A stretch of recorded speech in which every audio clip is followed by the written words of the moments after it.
യഹൂദിയായിലെ ഒരു ഗ്രാമത്തിൽ ഒരു ധനുമാസത്തിൻ കുളിരും രാവിൽ രാപാർത്തിരുന്നു രജപാലകർ ദേവനാദം കേട്ടു ആമോദരാ സ്വർണരാജികൾ വിടരും വാനിൽ വെള്ളിമേഘങ്ങൾ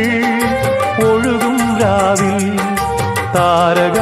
രാജകുമാരിയോടൊത്തന്നു തിങ്കൾ കലപാടി ഗ്ലോറിയ അന്നു തിങ്കൾ കലപാടി